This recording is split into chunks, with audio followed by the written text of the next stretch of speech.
ఒక 10 మీటర్లు లేదా 20 మీటర్ల దూరం నుంచో విసిరాను. అప్పుడు ఏం జరుగుతుంది చెప్పగలరా? ప్రకంపనలు వస్తాయి ప్రభు. ఆ నీరు నీరు చలిస్తుంది.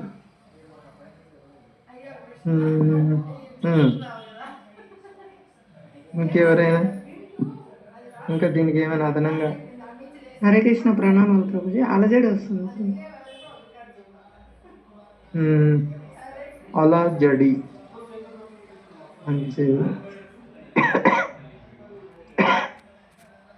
మీరు పల్లెల్లో ఉంటే బాగా పల్లెటూరులో అయితే చెప్పిండాలి ఈ పాటికి. హరే కృష్ణ.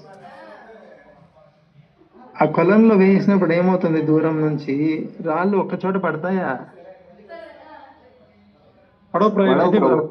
పోతుంటాయి బ్రో. అట్లే ఒకటి ముందర పుడుతుంది, ఒకటి ఆయన దూరంగా ఆ నీటి పైన స్లిప్ అయిపోతా పోతుంటాయి.